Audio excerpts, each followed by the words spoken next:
With a come-from-behind victory over the reigning Super Bowl champions, the Denver Broncos appear to have proved one pretty significant thing that bodes well for the remainder of their NFL season. Did one major offseason acquisition finally find his rhythm?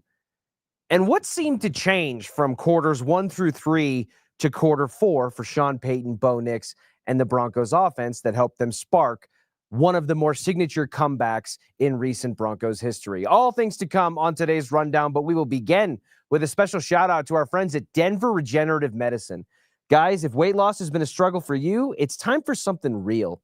At Denver Regenerative Medicine, they use full-strength GLP-1 medications with doctor oversight. You can start today with a free consultation and get real results for under $300 a month. Book now at denverregen.com.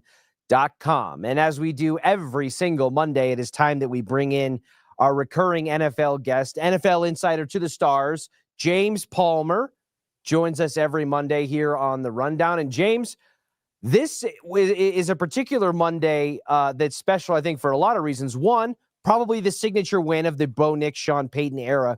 And it happens to come over a team who's the defending Super Bowl champions, but more importantly, a team that you're pretty intimately familiar with and can speak on pretty educatedly. What were your initial takeaways from the ending of the Broncos-Eagles game, where we saw the Broncos enter the fourth quarter down 14 or more points, where they were 1-112 leading into that game in that exact scenario? Quarter 4 on the road, trailing by 2 touchdowns or more, and they complete the comeback. What were your initial takeaways after the clock hit 0? The first thing to me, honestly, Richie, is Sean has been telling anyone that will listen, the Broncos are part of that elite group, right? Part of that small group that you think can win a Super Bowl throughout the course of a season. And obviously that group shifts, and there's also ones that are in it consistently. And he wants the Broncos to be known to be part of that group that's in there.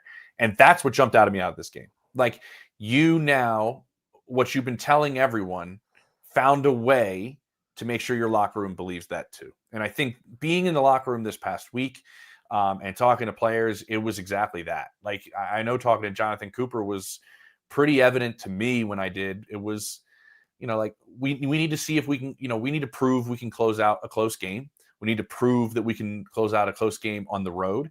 And then I think the part they didn't say, but they're all being told, is against a team that finds ways to win. And I think you and I have talked about it, and making sure that the Broncos can find their way into that group is the Eagles, the Chiefs, Baker Mayfield. It seems like teams that find ways to win at the end are teams that have that extra special sauce. And to me, that's the thing that they've been looking for since Sean Payton arrived here. He hasn't been shy about telling everybody that they have it. And finally, the locker room experienced it. And now they can start believing even further that they are what their coach has been preaching they are.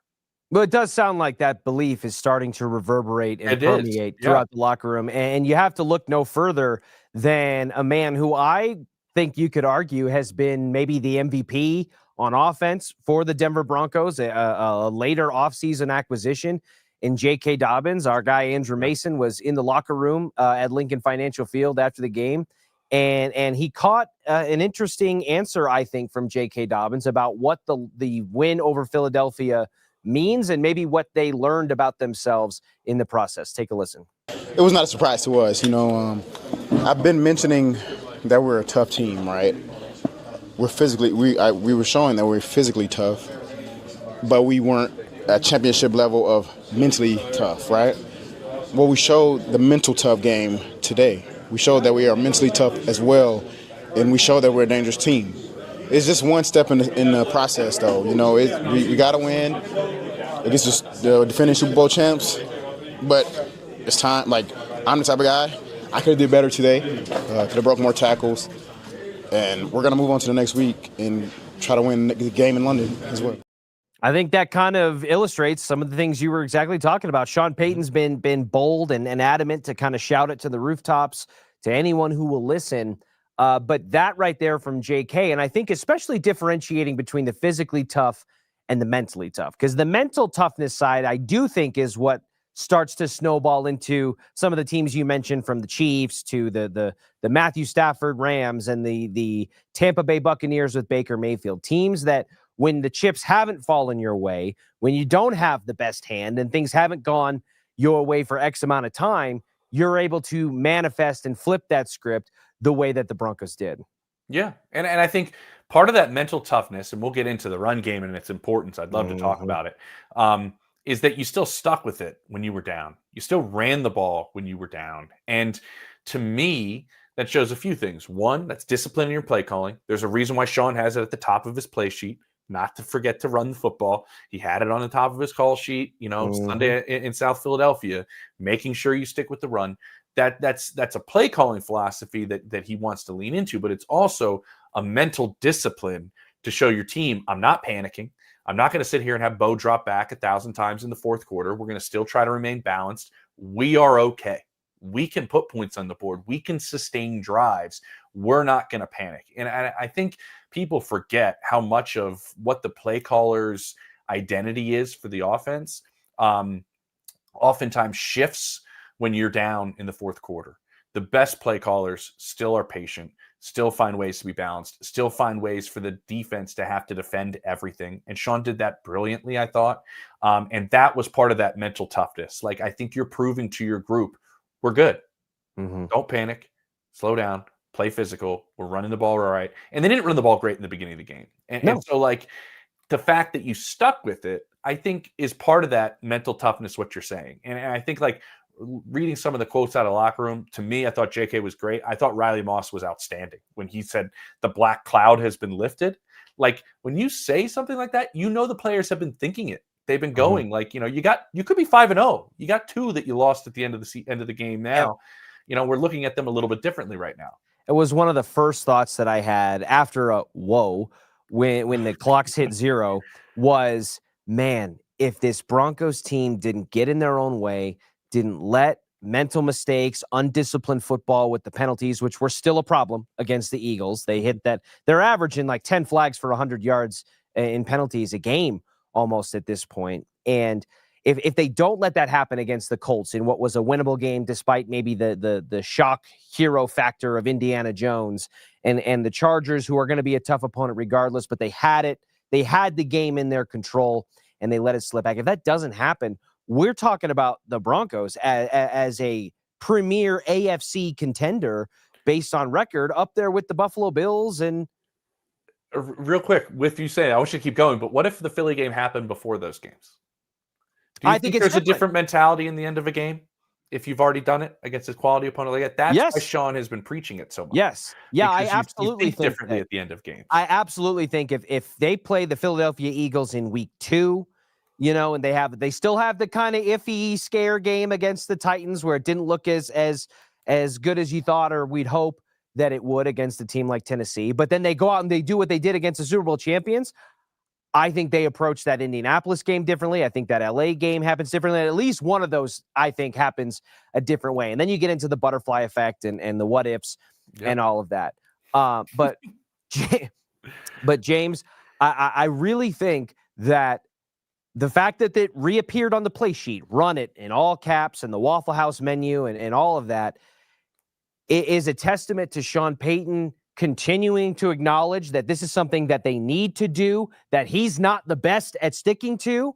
Yeah. And I think that even though it's a low bar to clear, what this Broncos offense looks like when they're running the ball effectively, and I think J.K. Dobbins has been the primary force behind that, versus when they're not, is night and day. And I think it's becoming more and more clear to the players in that locker room, which is why I was almost as stunned as I was by the final outcome of the game with the lack of usage by the Philadelphia Eagles too. I talk about J.K. Dobbins maybe in the Broncos offensive MVP.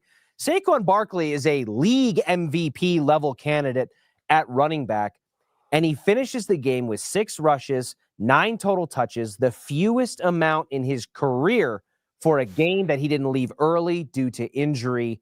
And obviously, James, this comes after some highly speculative comments from A.J. Brown and maybe lesser so from the likes of Devonta Smith about their frustrations maybe with the offense, and an offense, in fairness, that has looked a little bit more disjointed at times than we certainly saw it last year. How much do you think those comments impacted their offensive game plan for this past Sunday?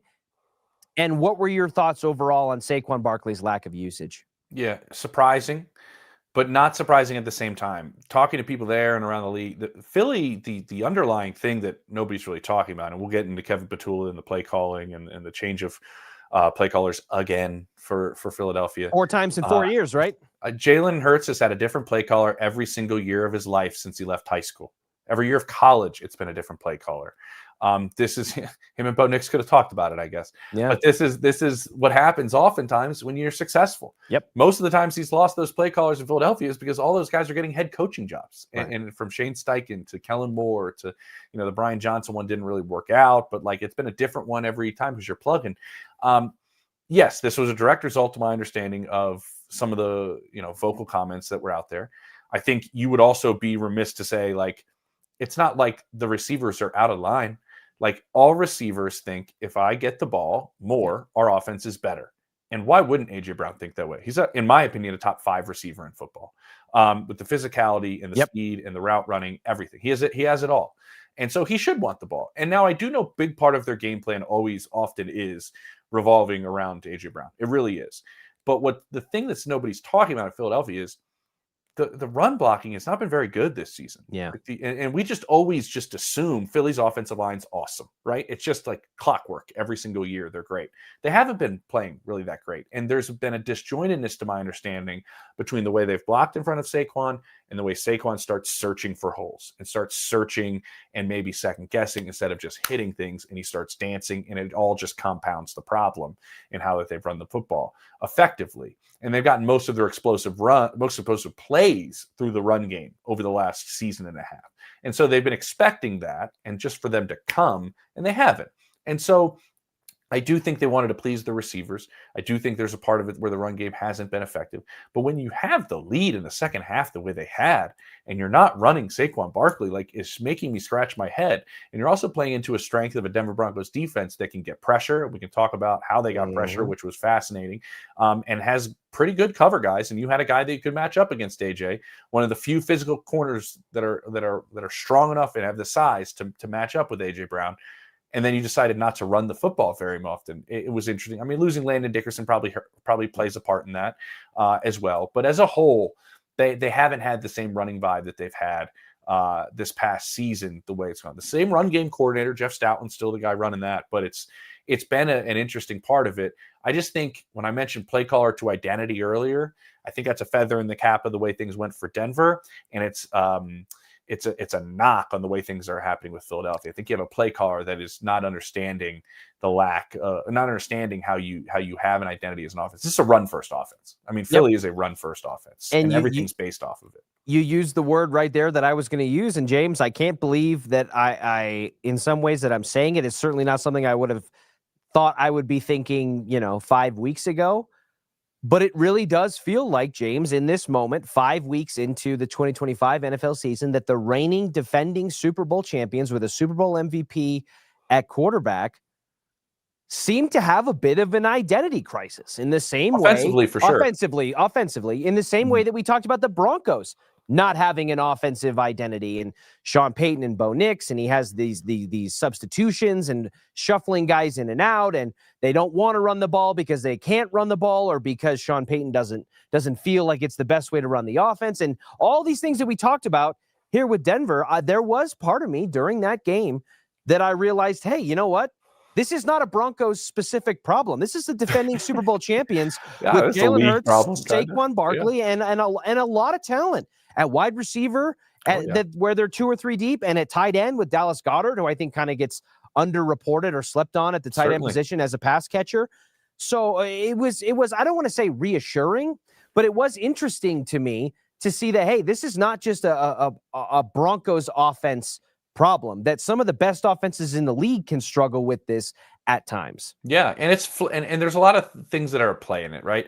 Flow is a big part of it. How your defense is playing a big part of it. I think the Broncos defense plays a big part in the Broncos run game, if that makes sense. Go look at what's happening in Baltimore right now and how they can't stop anybody on defense. How is that impacting their usage on first and second down and overall usage of Derrick Henry? it's changed everything because they can't stop anybody. And so if you can't get first downs and you can't get, drives that last and your defense is back on the field, well, then you're going to start throwing the football a little bit more. And then you start doing so like all these things play together. I think the Broncos defense helps the run game in Denver. And then the way the run game is operating with these short drives, like I was looking at it, like, did you want to know the drives in the second half for Philadelphia? Like after the TD drive to start the second half. Yep. 5 plays, 23 yards punt, 3 plays, negative 16 yards punt, 3 plays, negative 6 yards punt, 3 plays, 2 yards punt. Then the final drive, 6 plays, 45 yards, Hail Mary, incomplete. That's embarrassing in a half. And I'm going to give Denver obviously credit, but they can't get drives going. And that's the problem. And there are too many times in this game. And listen, I think Broncos fans should be happy about it. It was 3rd and long. Mm-hmm. What doesn't happen in 3rd and long?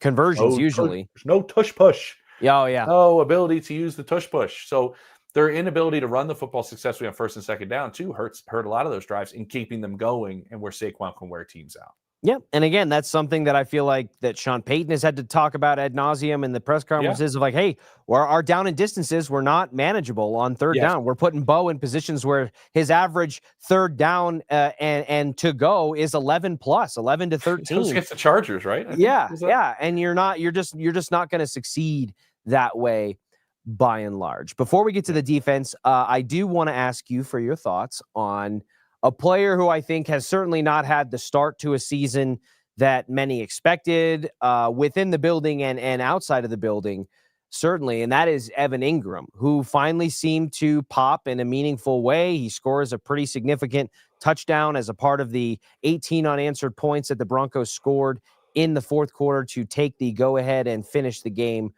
with the win. James, why do you think it has taken this long to see some semblance of real meaningful contribution and production from Evan Ingram, given everything that was leading into this season about the Joker fit and how his assets as a pass catcher and a receiver are going to totally expand this playbook and open up the offense, but it didn't really translate that way up until maybe the 4th quarter of this past game? 2 reasons. The first is the run game. Evan's usage in the play action game is paramount to this offense and paramount to his role in the offense. And so when you're not running the football consistently like they weren't in the beginning of the season, and they were still trying to get that group going and figure out their identity and their run concepts and how they were doing it, I think Evan being on the field, I mean, you miss a game, you're not very effective in a game you don't play in. But not usually, you're not usually. If you are, unbelievable. That's outstanding. But I think his role being directly tied to play action is a big part of this, and I expect that to continue, because what are the Broncos doing as well with the way Dobbins is a top 5 back in this league right now, and the way this team is running the football?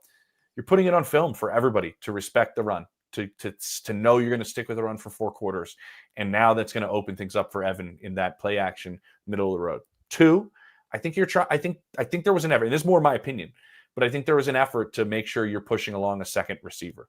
I think we're seeing that in Troy Franklin. Like, he's emerging as that complement to Court. And I'd like to make a declaration right now on this show. Okay. I have never really thought this until last night. Courtland Sutton's a bona fide 1 in the NFL. I think everybody around the league was like, he's a nice player. He's a good player. He's a good 50-50 ball. He's a good red zone target. He is certainly a starter on every team in the NFL, right? Like, that is a thought. He's a 1. He's a legit 1. And I think people are not giving Court's path enough understanding. The dude has had like 1,000 quarterbacks. And obviously the injury as well played a factor in coming back from that, of what he had early in his career. But he is now finally getting a chance to experience some continuity with the quarterback, some continuity in an offense. The dude's been outstanding. I mean, he is a 1 for sure. And he has been really, really good. I think in the last 21 games, the only guy who has more games with touchdowns in them than Courtland Sutton is Amon-Ra St. Brown. That's it. That's the end of the list. Yep. It's not more total touchdowns. It's like consistently getting a tud in each game. at 20. He's got a lot of touchdowns, and so I'd like to say that here. Like I think he's matured. I know there's some people around the league that are really happy for him that I've talked to last night.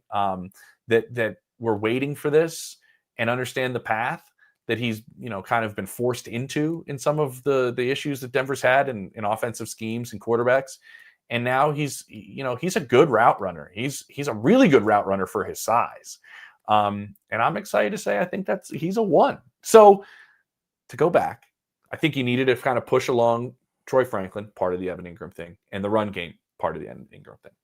James, it was not on my docket of things to talk about today. It was going to be tomorrow's show, but you reached inside my brain on the subject of Courtland Sutton. How'd I get in there? Nose, ear? I couldn't have. Yeah, usually through the nose. The nasal cavity is most successful. Direct way to get there. But I fully co-sign everything that you said. It was something that I had thought about watching that game because some of the catches that he makes, it's not just the key down and distance. It's 3rd and 8, gotta have it. Gotta have it moments. Yep. Late in the game. It's the way that he goes up with his body and secures these catches, and he has a physical nature.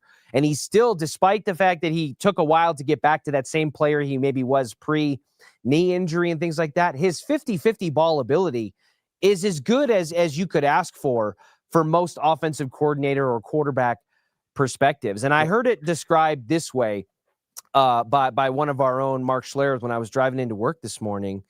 Okay. He said, I don't know whatever the hell a wide receiver 1 in the NFL is, but Courtland Sutton is it. So I didn't even listen this morning. I was doing my own show, but I appreciate this thinking. I think the same way.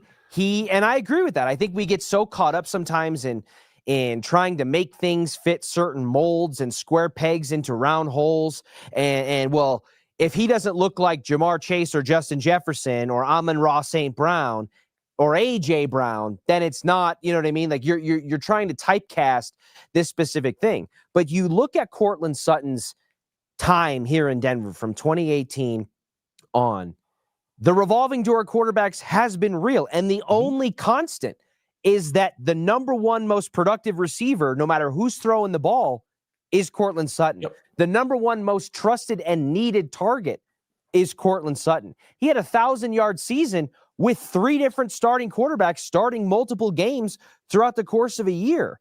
And now he's got, he had Russell Wilson, and he scores. He has a season where he finishes with double-digit touchdowns and 1,000 yards with Russell Wilson. Then immediately changes to Bo Nix, 1,000 yards, almost 10 touchdowns, and doing it in different ways. No, he is the answer to the quarterback problem that they've had. And there was all this hand-wringing going on about, is he worth that kind of money? Are you going to pay him what you'd pay T. Higgins? Would you rather have T. Higgins or Courtland Sutton? And you get into that.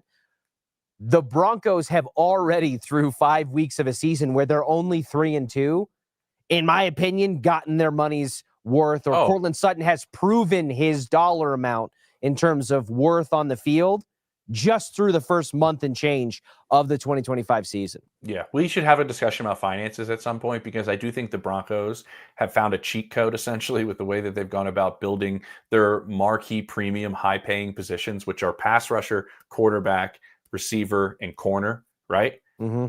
Pat, you paid a ton, but now it doesn't look as terrible because he's barely in the top 5. Because now you did it early. So now I think there is 3-4 guys ahead of him. The Stingley deal is a little different, but and then obviously your quarterback's on a rookie deal. I think you got Benito for pennies on the dollar. I think it's a terrible deal for Nick Benito. I hate saying that, but the Broncos, bravo to you, tremendous deal for them. And then Court is a great bargain, honestly, for what you have at the receiver position. The next gen stats put it out, like Quinyon Mitchell, and like you mentioned, I know a lot of people in Philly, they think the world of this dude. Pat Surtain was raving about him this week, about how Q is going to be one of the 3-4 best corners in this league and might already be in that group in a lot of people's minds. You saw the rookie season he had. When he was in coverage on Courtland Sutton, Court went 6 catches on 8 targets for 81 yards. In the fourth quarter alone, when you knew it was going to him, when they were in throwing type of positions, he had 3 for 64 yards on him. And to put that into context, Quinyon Mitchell had never allowed more than 2 receptions or 49 yards to a receiver in any given game, his career.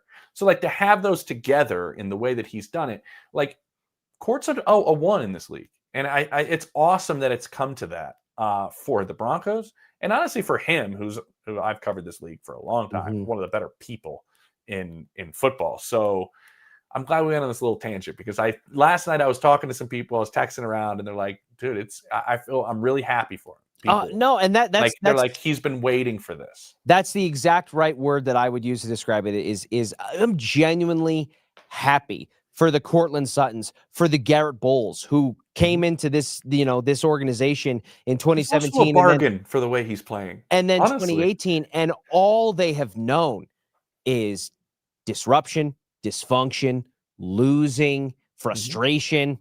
And it feels like they had to slog through almost a decade, 7-8 seasons worth of that.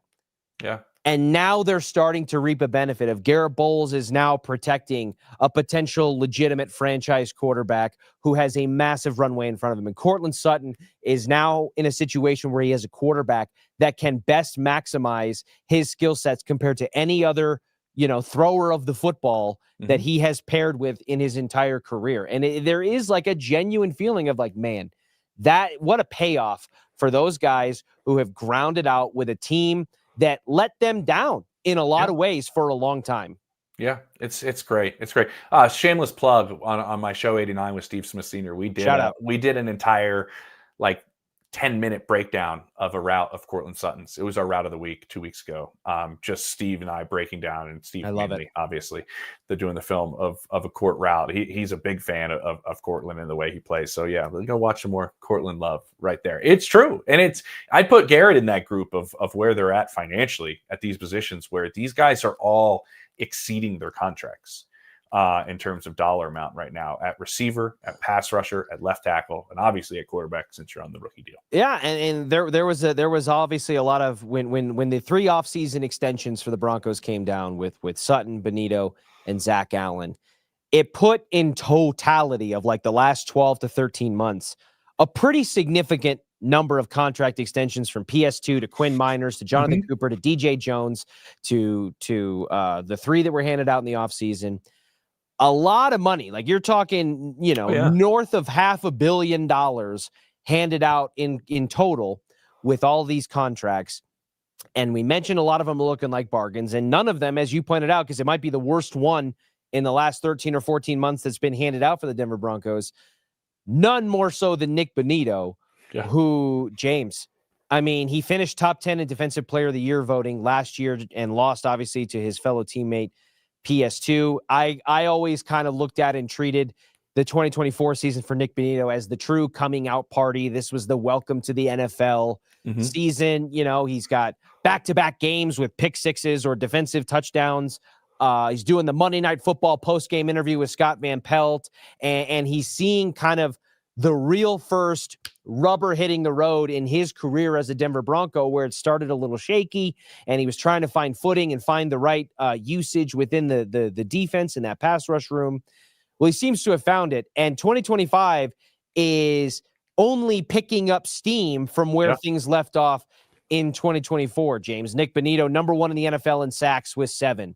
Number 1 in the NFL in pressures with 31. He's second in the NFL in quick pressures with 14. And he's doing all of that while ranking 25th in actual pass rush snaps. So you see him there with the sack leaders. There are several that are within striking distance, but he's got a pretty firm lead there on the sack total number for 2025.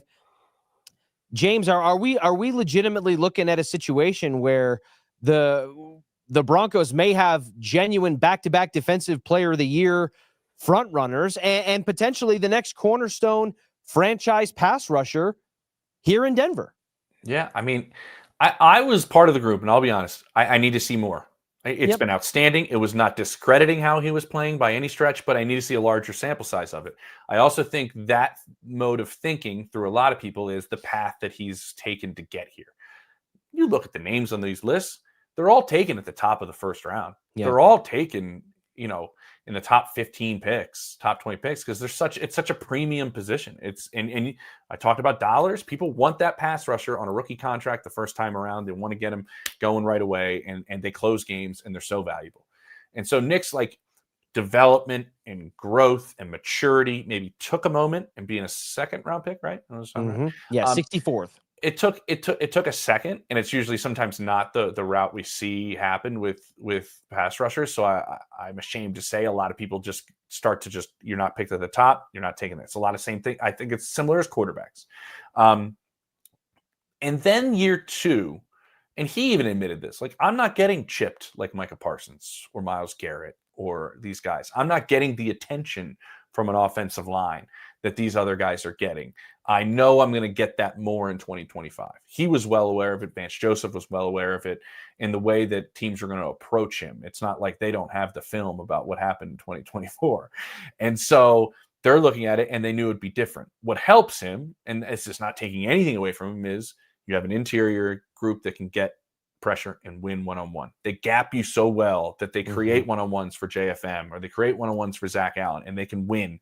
And so the amount of attention you could give him, it's hard to. It's hard to do that because you have so much else to worry about. He's taken full advantage of it. His get off is so quick. His understanding of where teams are. Like, here's something Philly should have done. Not come and snap the football under 5 seconds in every play. Yeah. Like, maybe that'll help you not know these guys are ready to tee off. Like, you don't think Nick Bonito and Jonathan Cooper are sitting there? You've seen him do it all season. Play clock's at 2. Play clock's right. Let's go. Right. Like, yeah. Let's go. And Philly hurt themselves like crazy in this game. They've been doing it all season, by the way, of snapping the ball so late. I think it's a little bit of a new play caller as well. But that's another asset of the way Nick plays the position and understanding things, and has grown so well. He's been awesome. I mean, he really has. And I don't see it slowing down. I really don't. And so he's putting himself in an unbelievable position that, I hate to say it, he's going, I just signed the deal. Yeah. Like, after this year's over. Okay, well, along those same lines then, James, if you had to put, a scale of 1 to 10 or a percentage chance, however you want to quantify it, that if this pace for Nick Bonito continues over a 5-game stretch where the Broncos have some quarterbacks who can get and some games, especially for that defense, that appear to be decent matchups, is there a situation where before the end of this season, you think that there could be a desire to restructure some of that stuff as they go into next offseason or even the following? It's pretty tough. I think it's pretty hard. I don't see it happening. Anything's possible. I mean, is he going to try to? The only way you can do that is do what, Richie? Make things unbelievably uncomfortable on everybody involved. That's the only thing you do. Do you see Nick Bonito doing that? No, I don't. No, and I think that's primarily because of the same reason why you didn't hear a lot of barking from any of them, Zach Allen, Nick Bonito, or Cortland Sutton before the contracts were signed. I think that the faith and trust in the organization and the cultural kind of bedrock that's being established that starts with the pockets of the Walton Penner ownership group has kind of taken a lot of wind out of those sails. There's not as much of a desire to say, hey, I got to fight tooth and nail to get mine because I don't trust this organization to have my back when it matters, because the Broncos have proven in the last handful of years that that's not how they do business. Yeah, there's a win-win, honestly, in the way you do this. And I don't know why certain people, I guess we do, and we could talk about it for hours, operate the way Jerry Jones does, or the way that Mike Brown and the rest of the Cincinnati Bengals organization operates. But if you look at the way teams that get deals done early with their players, how does it benefit both sides? Because it does. Because what you're selling to the player, and I know this for a fact, is you're selling to Devontae Smith. Have him sign early in Philly. This is a great example because he just played Philly. You watched him, right? He's a 1. He's 100% a 1 receiver. Yeah. He's outstanding. And if he was on any other team without Jamar Chase, Justin Jefferson, or A.J. Brown, he's the 1. Sure. And so they got him to sign early because what happens for the player? A, you get paid. And it's like life-changing money already, even if it's not at the top of the wide receiver market. But 2, what ends up happening? You hit your next contract sooner. Sure. So you get a chance to get paid again. So, I do think Nick has an opportunity. You set the cycle instead of reacting. Your cycle starts earlier. So that's the sales pitch that Howie Roseman's giving or George Payton's giving. Hey, let's get you in this. I want top of market. Well, you're not really a top of market player, which I would say when Devontae Smith signed his or when Nick Bonito signed his, you could make the argument to the player, and the player and agent would probably have to agree. You're not in the top 3 players at your position, 4 players at your position that's going to reset the market, right? So, all right, let's settle on this. Let's do it early. You'll have another bite of the apple before 30. The league operates with the number 30 in their heads. So now Nick has a different, get this done. Devontae Smith, get this done. Let's see what the next contract is. And so it's a win and it's life-changing money. You have to also bet on yourself entirely. There's nobody's better at it in this league than Kirk Cousins, who has continuously just bet on himself. Mm-hmm. And at any point during that stretch, knee injury, terrible season, go down, this is the ultimate team sport. You're dependent on a lot of what's happening around you. Nick could have went down, and then what does he do? You have to really bet on yourself. So I think the Broncos have handled these contracts brilliantly and done it really, really well and set themselves up in a really, really good position with their core. Now, with the quarterback contract the way it is, you get a little bit more of a luxury to operate that way, though. James, kind of in summary here, by mounting this comeback against the Eagles on the road at Lincoln Financial Field, overcoming a 14-plus point fourth quarter deficit, and getting their first real signature win of the Sean Payton, Bo Nix era, where they'd kind of established that they can beat up on a lot of the JV NFL teams or maybe kind of those middle-of-the-pack teams. But when it came to real top-tier, elite-level competition, the Broncos wilted. They also wilted in close games and one-score games, something that this win kind of signifies a potential turning of the page from.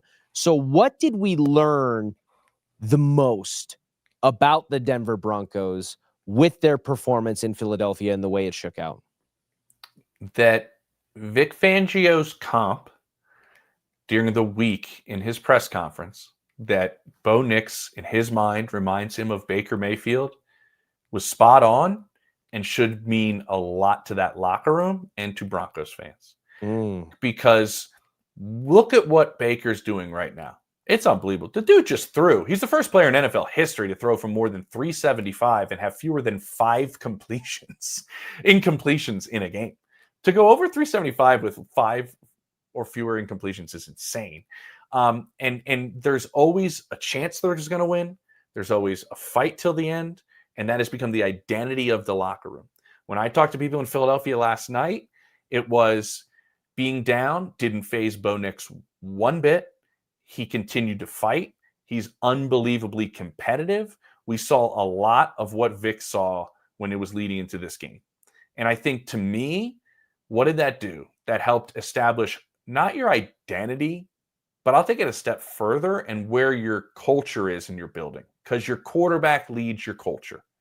And down in Tampa, Jason Light, their general manager, told Baker Mayfield, and I think Jason's got some stones to do this, I know you're following Tom Brady. This locker room's yours. Make it yours. And what happened? Very quickly, the entire culture of that locker room shifted, and it took on the identity of Baker, which is fighting till the end, being extremely competitive in every single aspect of what you do. They follow his leadership, and all of that we're seeing in Bo Nix. And you saw that. And if the defending Super Bowl champs saw it as clearly as that when I talked to them last night, I think that's pretty evident of where Bo's headed, and not being phased on the road down to that team, and competing the way he competed, and the rest of the team noticing it, seeing it. That's a step further than identity, and I think that's the biggest thing that comes out of this game.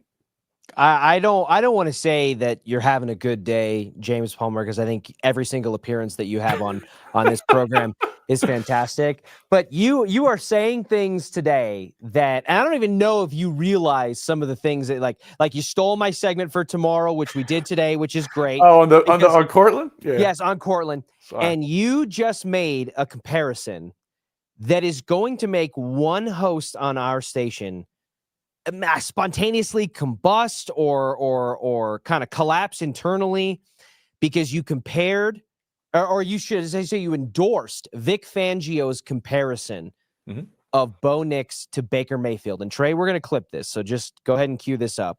Okay. Because Mike Evans on our station, 104.3 The Fan, where he does Stokely and Evans with Mark Schlereth every morning. I'm there every Friday. You are there every Friday. 8:30 every Friday. he scoffed and pushed back and almost lamented the idea that Vic Fangio, whose defense has kind of taken the NFL by storm in a copycat league that's eager to kind of build on the next big thing, compared Bo Nix to Baker Mayfield because Mike Evans, would want my quarterback to be compared to someone better than Baker, who's never won anything. And this, I mean, it was legitimate. He went on, and Stokely and Mark were like, I don't know. I mean, Baker's like a top 5 quarterback in the NFL the last Baker's playing his ass off right now. And look at what Baker's playing with. You know, Baker went in to play one of the toughest defenses in football in the Seattle Seahawks. I have the notes. Oh, let's stay. I'm staying around for this. Right? Do it. This is for Mike. I have this right here. This is going to be so good. This is going to be social great. media. This is going to hit social media later today, and it will be noticed. So, okay. So, since 2024, the Bucs 0-4 without Mike Evans. Were they missing Mike Evans in this game?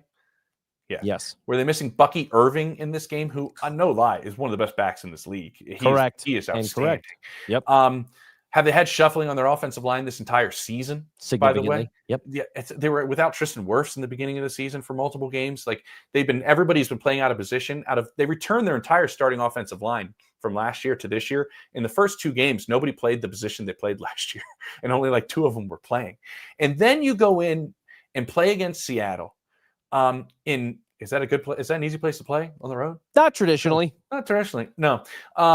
And you go and you throw for 379, 29 of 33, which is bonkers to me, against a defense that, let's look at this here. Seattle coming into this game second in the NFL in points per game allowed, 16.8. Baker put up 38. Casual. They were third in yards per play, giving up only 4.5 yards per play. Baker roasted them for 7.3 per play. Second in the NFL in opponent touchdown interception ratio. Baker had 2 tutties, 0 picks. Fourth in passer rating allowed. Baker had a 134.7 against them. He went out and lit up one of the best defenses in all of football, shorthanded, with a star rookie wide receiver, not an established number one, and Chris Godwin still coming back from this injury and isn't 100%. And you don't want your player to play like that, who has adapted through multiple play callers each and every year. Remember what it used to be? And Mike seems like he's part of this narrative where it's like, oh, let's get Dave Canales a job and have him have our number 1 pick in Bryce Young, and let's give him the head coaching job, because if he can do this with Baker, imagine what he can do with our pick. And then Liam Cohen leaves, and if he could do this with Baker, imagine what he could do with Trevor Lawrence. Maybe we should flip it and be like, Baker got these guys jobs.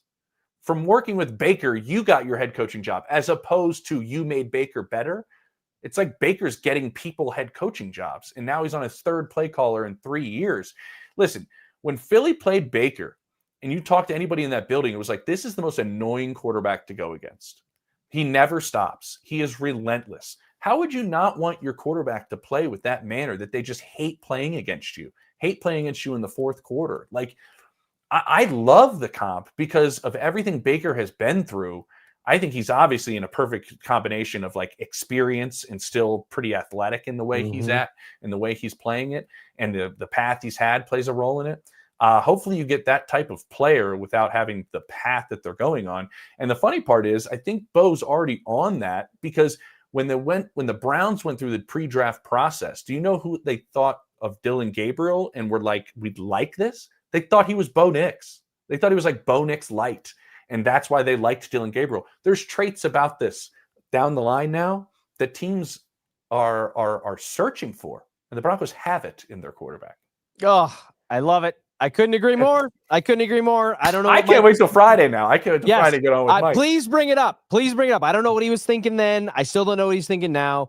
But I think that when I talked about Nick Bonito, when we were having the conversation about Nick Bonito, I remember saying my best case scenario for Nick Bonito in a only semi-facetious manner is that he becomes a player that Jerry Jones, who you mentioned, would love to trade. Like if he continues on that track, the Broncos are in great shape. And if Bo Nix progresses toward his comp from the likes of Vic Fangio and others around the NFL of Baker Mayfield and becomes a player who gets his coordinators head coaching jobs, man, the runway lights are on for the Broncos to return to some pretty special football in the postseason. Yeah, I agree. Baker's a playoff quarterback now. I don't care how he got there. Don't you think with the roster that Cleveland has right now, don't they wish they probably had Baker Mayfield? Oh, yeah. With the rest of the All group that they Baker's had? ever done is prove that he's not the problem with why their team is failing. You know, the Browns move on from him after he takes them to the playoffs, and they're one of the most dysfunctional organizations in football since. The Panthers, you know, the Rams, it was like a very short kind of stint, but I mean, he won a game. His first game in LA was on 48 hours notice on Thursday Night Football, and he helped them 100%. win. So 100%. And I think honestly, and you look at the crown jewel, right? What everybody's searching for. I know Josh Allen plays great. I know Lamar Jackson plays great. I know Joe Burrow. I'm a huge Joe Burrow fan. You know that. We've talked about it. Who's the mountaintop? It's Patrick Mahomes. Yeah. But if you ask anybody about the traits that Patrick brings that are just, you know, innate in him and spread through the locker room and make him so good, he's the most competitive person you've ever met. Where the lights turn on. I know all the cliches are there, and the lights are the brightest. His heartbeat is the lowest. He can't lose. Like that's what Baker is. That's what these other, like, you want your quarterback to be the most competitive guy in your building. Like that goes through the entire locker room, and that's what Patrick has always had. He's been unbelievably competitive in everything that he does. I mean, he competes in anything. Like, he always wants to go talk to guys on the team. If it's ping pong, if it's anything, he wants to compete. Like, Baker has that too. I think the greats have that. I think Matthew Stafford has that. I think, you know, and so, like, the fact that the Eagles came out of this game being like, that dude is not fazed by anything, and he is super competitive, and that really stood out to us. I mean, like, what else he asked for in a guy who's played, how many games he played? Like 22 or something like that? Yeah. And by the way, since you brought him up as like a potential archetype mold that, you know, you search for at the quarterback position in Josh Allen. Josh Allen, a guy, by the way, that in that same conversation about Baker Mayfield and Bo Nix, that Mike Evans said will be a forgotten footnote in NFL history. 25 Mike Evans roasts show now. 25 years from now, Josh Allen will be a forgotten footnote in NFL history if he doesn't win a Super Bowl. No. No way. I disagree. No way. I would say individually, he's also he's Peyton Manning right now. Is he not? Yeah. I mean, he's Peyton didn't win a playoff game till year 6. Yep. He and Peyton always had Brady in the same conference all the time, just making things difficult. What he will be, no matter what, if he doesn't even win a Super Bowl, what Josh will be remembered for is this is the greatest individual 180 the league has ever seen. A guy that completed 50% of his passes at Wyoming, a guy that couldn't hit the broadside of a barn, and has been so diligent in his work. And if you watch Hard Knocks, you saw it with the cameras and the torso and every single thing. He's become one of the most accurate passers in football. He completes 70% of his passes right now. Like, what he has done, this is a great connection. What he has done has allowed teams to sit there and search and go, who's the next Josh Allen? You know who that was said about in the draft class 2 years ago? Drake May. Always. It was said about Drake May. I remember getting a call from an offensive coordinator after he left Drake May's workout and was like, there's no way you can miss balls that bad in a scripted workout. Unless he has a turnaround like Josh Allen, I don't see it. Well, he is having a turnaround like Josh Allen. It's what teams are striving for. What Josh has done in the one thing that people just insist you can't change, which is accuracy. He's a unicorn type player. The size, the speed, the accuracy now, the arm talent, the athleticism. There's zero chance he has a footnote in the NFL if he doesn't win it. Love it. I'm just trying to give you material that you can ambush him with on Friday. Okay, you know what I mean? That's what we do. We set each other up, here people helping people. It's powerful stuff. Cross-pollination amongst different appearances. James, thank you so much for joining us as you do every Monday. Obviously, a pretty significant victory Monday for the Broncos here today, and something that I think reopens a lot of doors, or certainly helps ease some potential stress and anxiety and frustration that the Broncos and Broncos country have experienced in recent weeks prior to this past Sunday. So we will see what happens between now and then. The Broncos are across the pond for their London game this coming weekend, and we will check in with you again after that with everything that entails. Thank you again so much for joining us. No problem, brother. Appreciate it. To the rest of you out there, have a wonderful rest of your Monday afternoon, and we will catch you at noon tomorrow for the next rundown. I do what I love what I do. It's second nature to put in the